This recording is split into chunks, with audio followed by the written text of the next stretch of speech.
ఈరోజు జనవరి 1 శుభ గురువారం త్రయోదశి. ప్రతి ఒక్కరికి ఆ సాయినాథుని దివ్య ఆశీస్సులు ఉండాలి అని నేను మనస్ఫూర్తిగా కోరుకుంటూ,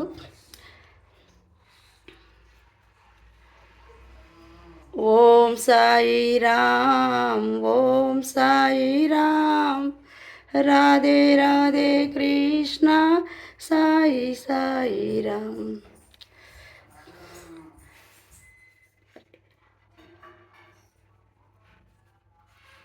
ఆ సాయినాథి దివ్య ఆశీస్సులు ప్రతి ఒక్కరికి ఉండాలి అని నేను మనస్ఫూర్తిగా కోరుకుంటూ, ఓం సాయిరామ్, ఓం సాయిరామ్, ఓం సాయిరామ్, ఓం గురుదత్త, ఓం గురుదత్త.